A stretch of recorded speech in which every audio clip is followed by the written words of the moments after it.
Okay, welcome back. From popular demand, the topic most requested was definitely on the Going controversial. controversial on the trans gender ideology issue.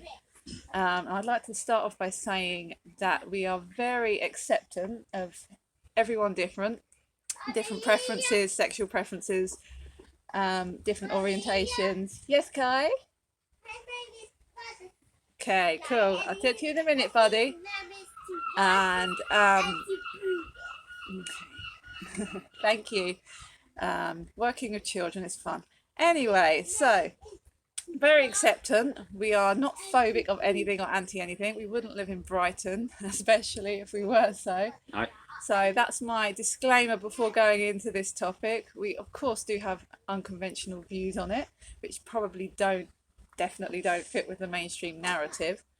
So I think the best way to start with this topic is talking about potentially the difference, if there is any, between sex and gender. So to me, sex is the biology of the reproductive organs that you're born with, your chromosomes, XX and XY chromosomes. So if you do, Noah, shush, please. If you do dig up a body from many years ago, you can tell whether it's male or female. Husky. Out the way, dog, thank you. By looking at the DNA. And so for me, that's what sex is. Gender, however, in my opinion, and popular definition as well, is more of a linguistic term used to describe the social norms and tendencies of the masculine and the feminine. So that said and done, I think the question that was really aimed at us is how would we handle a child that came to us with gender dysphoria? Specifically, the question was, how would you handle a trans child?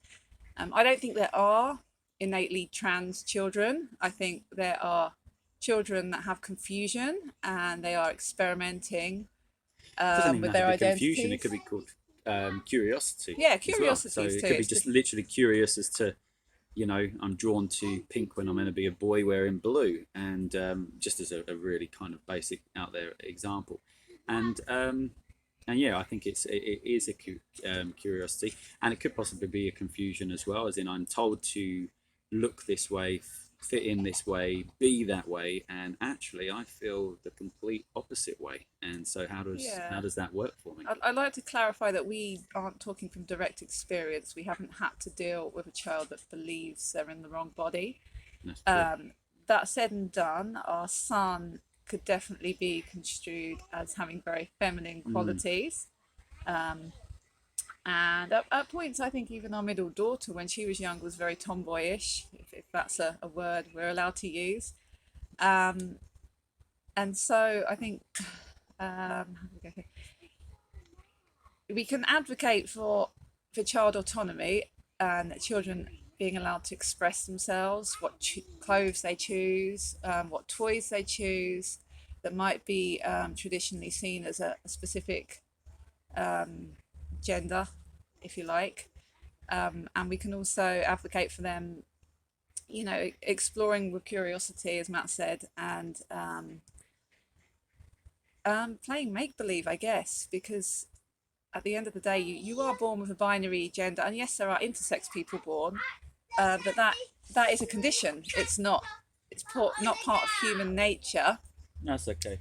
And so it's like saying that a disabled man born with, I don't know, one arm is indicative that all human beings shouldn't have two arms. There are conditions in nature that come about which don't prove that the two polar opposites don't exist. They do, absolutely, they do exist. So yeah, I'm not into that argument of saying intersex proves that that gender is how many genders are they saying now? Oh, it's off 70, the 100 oh, plus. it's off the rockers. It's just so confusing to You can children. identify as whatever you want to identify, and this is the interesting thing is in many respects, yeah, okay, identify as whatever you want to identify as.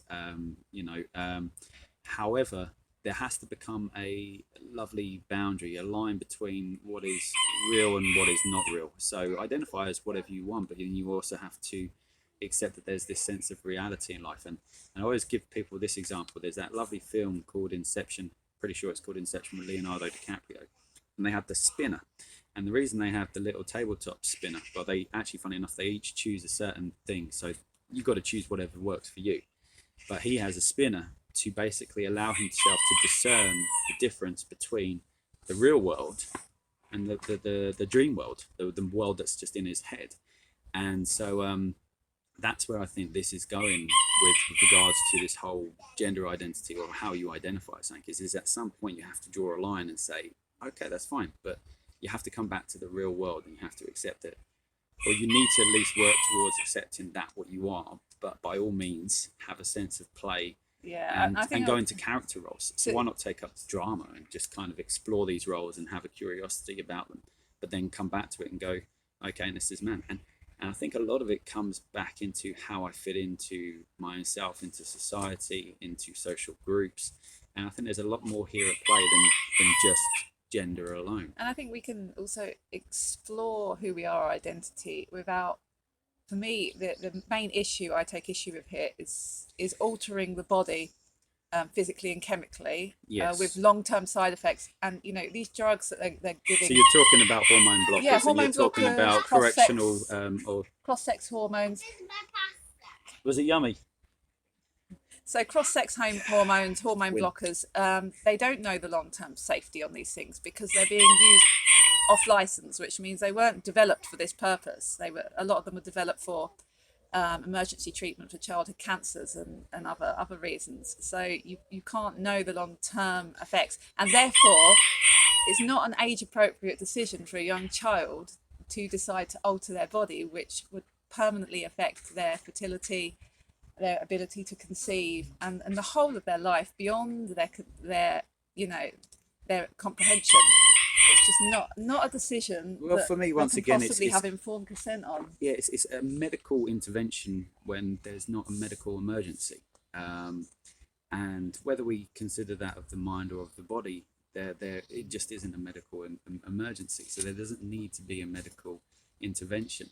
And what was the creation for the hormonal blockers? What was their original intention? Emergency childhood cancer. Childhood cancer. Intervention. And there was other.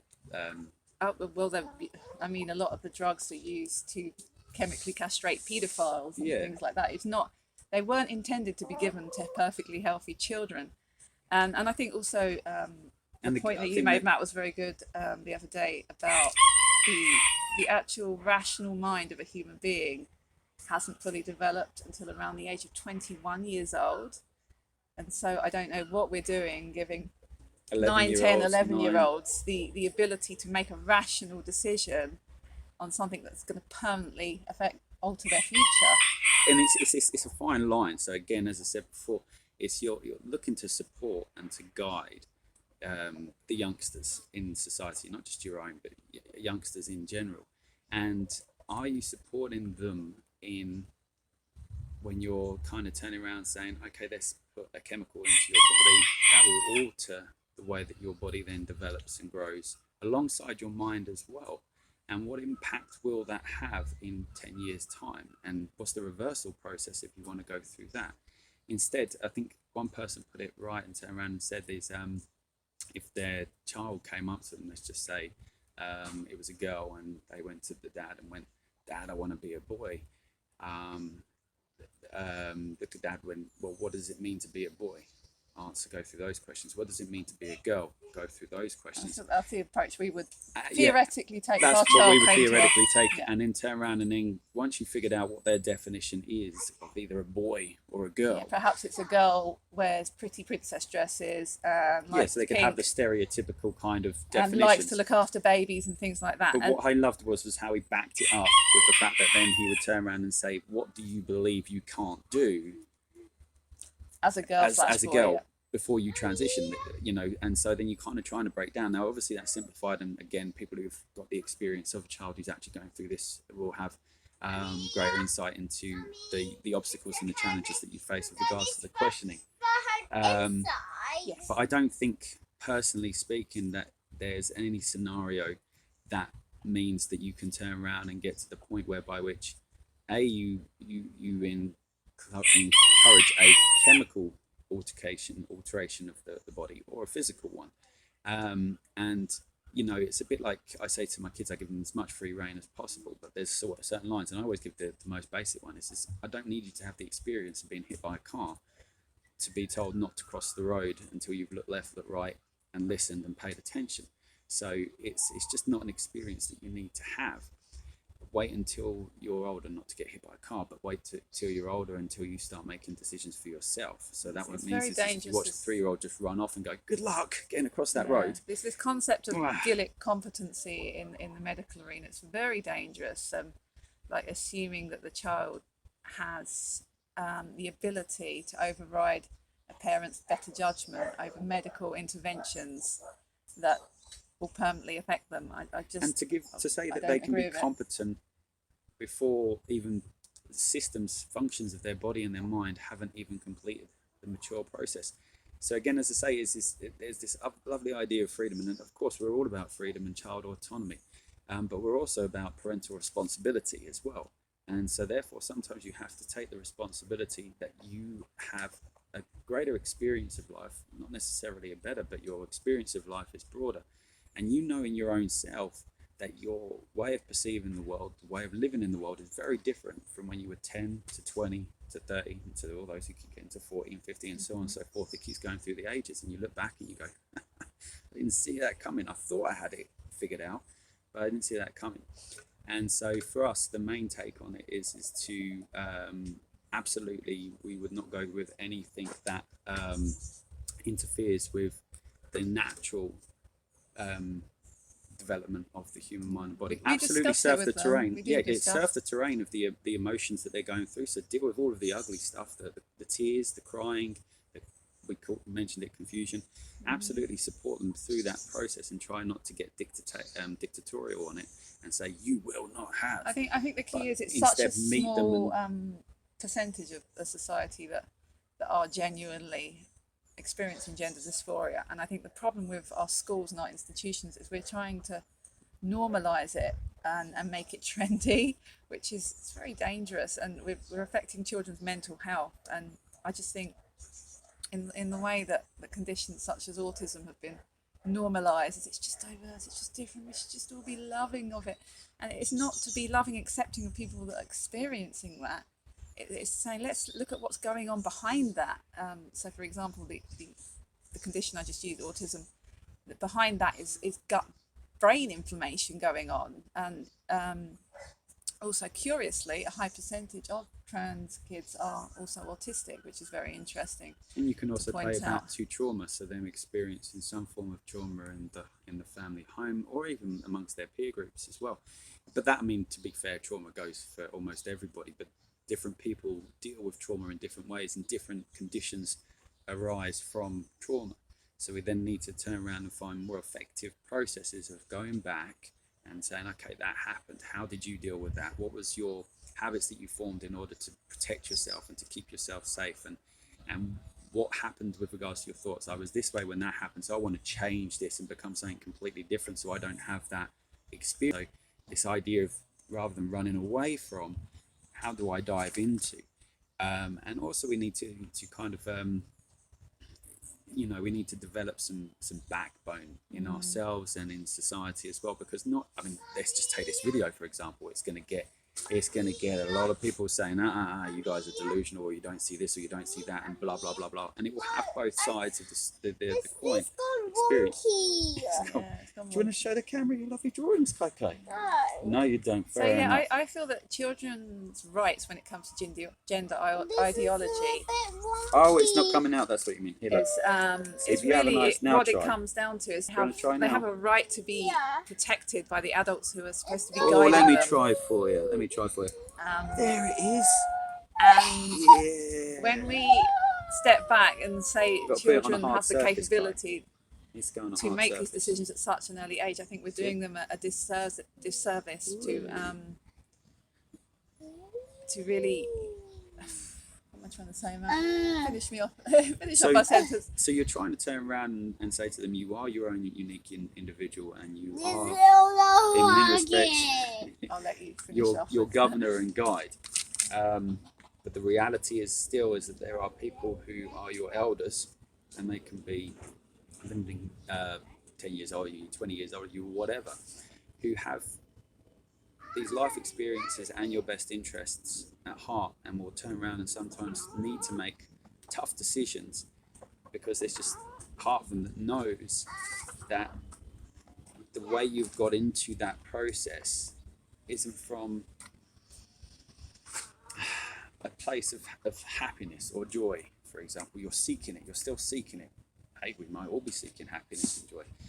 And so, as I said before, it's a grey area. And by the way, this isn't as well about turning around saying that if a family does go through all of those processes, is to kind of be negative towards them. I don't agree with them. I don't agree with them taking up that stance of allowing hormonal blockers and allowing surgery or medical intervention, basically. I don't agree with that, but I still don't need to. Okay, so in conclusion, you were saying it's okay to disagree with family members, and she'd like to do her future again. Thanks, Kay. But it's not okay to throw daggers at them. Yeah, we don't need to either side.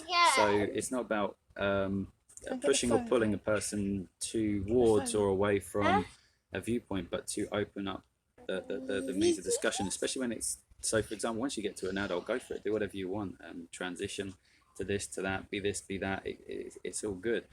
But we're dealing with kids here, so I think for me the bottom line is we need to have open discussions, legislation that forces parents or people into decisions for minors that they disagree with and don't feel good about. And we should probably move away from attempting to influence children into making these decisions as well. Definitely. That's my humble opinion on that one.